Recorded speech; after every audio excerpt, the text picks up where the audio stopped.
Možná se pojďme podívat, vezmeme to trošku chronologicky, tu naší konferenci. Podíváme se nejdříve na začátky té myšlenky. Odkud se ta myšlenka vlastně vzala? Proč vlastně manželství pro všechny někdo potřebuje a jak ta myšlenka se uchytila v jednotlivých zemích. V tuto chvíli se zeptám Borise, protože Holandsko je tedy první zemí na světě, která manželství pro všechny přijala v roce 2001. Borisi, odkud se ta myšlenka vzala? First of all, let me thank you, the organizers, and the senator who's hosting this event for having us here. I feel really honored to be here to talk about this important issue. So, going back to your question, I have to take you back to the 80s in the Netherlands. You might remember the 80s was this decade of AIDS. Many young men especially died in our country. And it emerged that their surviving partners did not have any rights. They could be expelled from the home, they could be sent away by the relatives of the person who had died.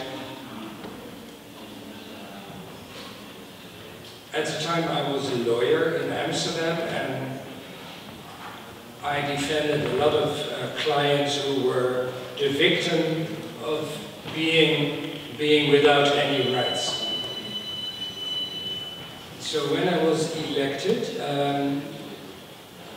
I decided I had to do something for LGBT people.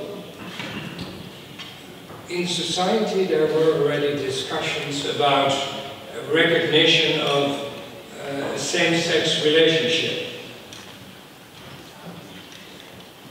And so when I was elected, in my first debate actually with the Minister of Justice, I proposed marriage equality. The idea didn't get much traction with the other members of parliament because they said to me, nowhere in the world same-sex couples can get married. And although you are a lawyer, probably this is legally impossible. And it took a long time actually to overcome that hurdle. As a member of parliament, I teamed up with other members of parliament, of course, because I don't think this is a party political issue. It's important that members of parliament work together to grant equal rights to everybody in the country. And for me it was very important to work with groups outside Parliament who could inform my colleagues why it was so important that equal rights are available for everybody. So when you ask me where did the idea come from, it started with this very somber period in the lives of many people who realized they didn't have any rights.